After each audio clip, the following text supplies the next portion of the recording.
Section 3.2 is focused on one theorem. That theorem is called the mean value theorem, or sometimes it's called MVT. And it might seem strange that an entire section is devoted to one theorem, but this is one that actually shows up a ton on AP tests and college curriculums. So it's definitely one that I would like to just have today to spend time with and feel like you are really comfortable using this particular theorem.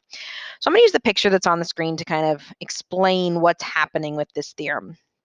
So then first of all, there's a couple conditions that have to be true in order to even use this theorem. And I numbered those conditions that you can see on the screen. So my first condition is you have to have a continuous function over a closed interval, meaning from A to B, we have to be able to basically never pick up our pencil. And then the second thing is that it has to be differentiable in the interval. It doesn't actually have to be differentiable at the endpoints, but it has to be differentiable within the interior of that interval, which means in addition to not picking up your pencil, I can't have any sharp points. So if those two things are true, then here's what the mean value theorem says. It's an example of an existence theorem. Again, an existence theorem proves the existence of something, and then basically your job is to find that something. And what it guarantees is that at some place between A and B, there's an x value. We call it a c, but c is truly just standing for an x value, such that the derivative f prime of that, or the slope there, is equal to f of b minus f of a over b minus a, which sounds kind of complicated, but let me break it down for you. The f prime of c is going to be the slope of your tangent line. So this right here, we're going to label as my tangent line. The other piece, the f of b minus f of a over b minus a, is simply connecting the endpoints and drawing a line, and that is our secant line slope. So what this mean value theorem says is if I would draw a secant line and connect just the beginning and end and find the slope of it using, again, basic algebra, y minus y over x minus x, and I get that slope somewhere in between A and B, and it has to be in between. It actually can't include the endpoints. I'm going to write that down. There is an x value where the slope is the same for its tangent line. So let me write what I said a second ago. My answer, so whatever I find for my x value, must be in the interior of the interval given. And that sounds like a really small detail, but I have seen on the AP test ones where you'll get an answer that actually is an endpoint. So let's say the interval goes from 0 to 5, and you actually get 5 as an answer.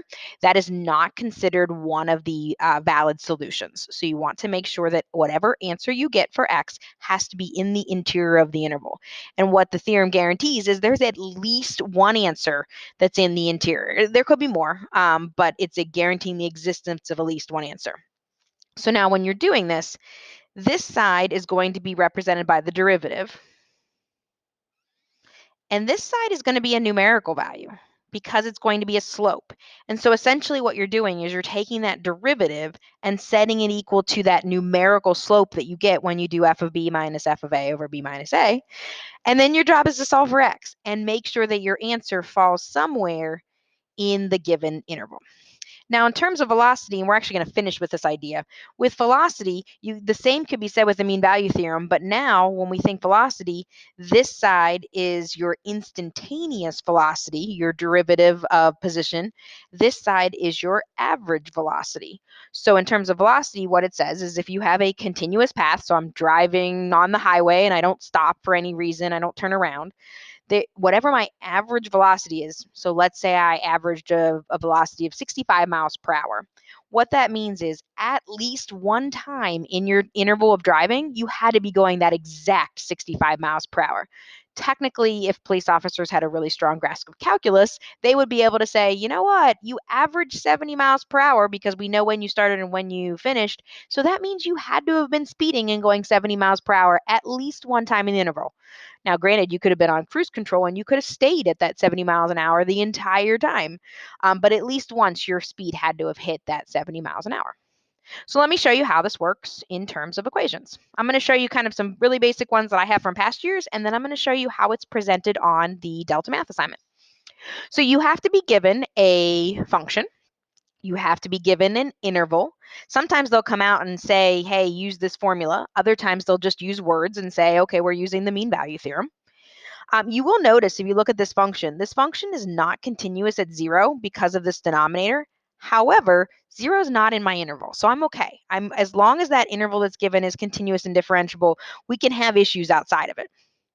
So I'm going to start by figuring out what my numeric value is. For some reason, I tend to do that first. So I'm going to figure out what do I get when I do f of 4 minus f of 1 over 4 minus 1. And here's where it may be nice just to have a calculator or something to do the arithmetic. So if I put 4 into the original function, I get 5 minus 4 over 4, which is 5 minus 1, which is 4. And if I put 1 into the original function, I get 5 minus 4 over 1. 5 minus 4 is 1 over 4 minus 1. So this one's nice and easy. I get a slope of 1. So now the question is, when does the derivative equal that slope value? So my derivative, I'm going to rewrite this. I'm going to write it as 5 minus 4x to the negative 1 power. When I derive it, power out front, power 1 less. The derivative of 5 is 0. That's why I didn't write it. So I want to know when 4 over x squared equals 1. I'm going to cross multiply. So I get x squared equals 4. So I get x equals positive 2 and negative 2. Make sure that whatever answer I consider to be my valid answer is indeed in the interval. So the interval was 1 to 4, which means this is not an answer they're looking for. We are only looking for x equals 2. So that is the one spot in the interval where the secant slope and tangent slope are identical. Show you another one here. I didn't put all the written piece here. I just put the two things you have to be given are a function and an interval. Obviously, the directions would say something like use the mean value theorem to find when the slope of the secant equals the slope of the tangent. So my f of b minus f of a over b minus a, and again, this might be helpful to have a calculator. 1 minus minus 1 is 1 plus 1. So if I put 1 in, I think I can do this on the calculator. I get 3 plus 5 minus 2. I get 6. If I put negative 1 in, I get 3 minus 5 minus 2. So that gets negative 4. So I have a minus 4. So I end up with 10 over 2, which is 5. And your slope can be positive, it can be negative, it can be a fraction or a nice whole number, which is ideal. And I want to know when does the derivative is 6x plus 5, equal 5. So I'm going to subtract 5. I get 6x equals 0, so x equals 0. Make sure that it is indeed in the interval. Since this is the only answer, it better be in the interval, or else there must be some sort of continuity issue, and there's not. 3x squared plus 5x minus 2 is a parabola. So here is my one place where my secant line and tangent line have the same slope. So let me show you what delta math looks like. And I like the way they set it up because I feel like it helps you understand visually what's happening. So they're going to graph the function for you. So this x cubed plus 14x squared plus 53x plus 50. I notice on delta math, they tend to stick with cubics. Like I looked at a whole bunch of them and I just kept seeing cubic after cubic, which is fine. They're very easy to derive. And that's what this graph is. And then there's going to be a dotted line on there. And the first thing it's going to ask you to do is you're actually going to create this dotted line. I guess I should say there's not much on it to start. It's going to tell you how to draw the secant line. So it's going to tell you what x values, so you're starting and ending. So what you're going to do, and it allows you to use your cursor on your Chromebook, is you're going to put a point at -9 where it hits the function, and then you're going to hit a point at -4 where it hits the function, and it's going to connect the dots for you. And what it does is it actually creates the secant line, which is awesome. Your job then is to use the mean value theorem to figure out where we would draw that tangent line. And when you're done, I like this as well, if you want to look at some examples online, it'll actually graph that tangent line. So you can really see it show up, which I like. So we're going to start with finding the f of b minus f of a over b minus a. Sometimes you can use the picture. I did one where it was really obvious where these function values were. And then I did one that it wasn't obvious, so I needed my calculator. So I have -4 minus -9, so plus 9. I am going to grab a calculator here because I don't trust all this on the mental math here. So if I put -4 into my original function, I get -4 to the third plus 14 times -4 squared plus 53 times -4 plus 50. Hopefully I'm typing all that in. I get -2 minus, now I'm going to put -9 in. And if you want, you could actually just go back to your previous answer and replace all of your 4s with 9s. Little time-saving trick here. So I'm going to put a -9 there. I'm going to put a -9 there. Make sure that when you square that negative, you do put it in parentheses, or you could just leave off the negative completely because you know it's going to end up positive. I get -22 over -4 minus 9 is 5. So I end up with -2 plus 22 over 5, which is -2 plus 20. It says 20 over 5, which is 4. Sometimes this part's the worst. So now I'm going to set the derivative equal to that. So 3x squared plus 28x plus 53. I'm going to subtract 4 on both sides. So I get 3x squared plus 28x plus 49. You are going to need to factor that. Some of these will be really easy to factor. Some of these are going to be kind of messy. You are welcome to use a calculator if you prefer. If you have the quadratic formula on your calculator, you can. All right. Let's see here. I think, and there's lots of different ways to factor these. You probably learned a million different ways in Algebra 1. For these purposes, because I know they factor pretty nicely, I'm just going to guess and check. Let's double check. So that's, yeah, that factors correctly. So that means my two solutions are -7/3 when I set the first one equal to 0 and -7. So next I want to make sure that both of my answers are actually in the interval because I don't want to type an answer into Delta Math that wasn't in the interval. So here's my interval. -7 is great. It actually, if you drew it, it would draw right like this. -7/3, so that's -2 1/3. That's not in the interval. So I want to make sure I don't enter that. That one's going to be somewhere outside of that interval. So it won't be between the 2 points that you plot and it graphs for you. So that's what you're looking at in Delta Math. It will force you to draw the dotted line, the secant line, before it allows you to submit your answer. So it's making sure you do your secant line, and then you have to find the answer for the x value for your tangent line.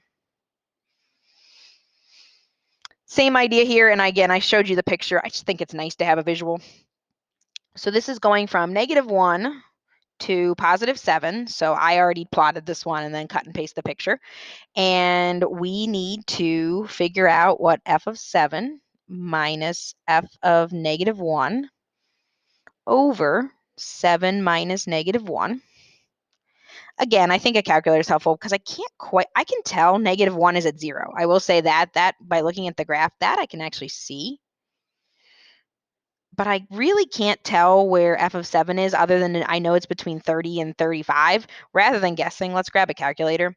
So 7 cubed minus 8 times 7 squared plus 9 times 7 plus 18, 32. That was pretty good estimate just by eyeballing it. So I end up getting 32 minus 0 over 8, which is 4. So I want to set the derivative equal to 4. So derivative is 3x squared minus 16x plus 9. I do like Delta Math makes the derivative process pretty easy. So I get 3x squared minus 16x plus 5. So this factors 3x. You get a lot of 3x and x, which makes factoring a little bit easier. They're both negative, so it looks like we got -5 and -1.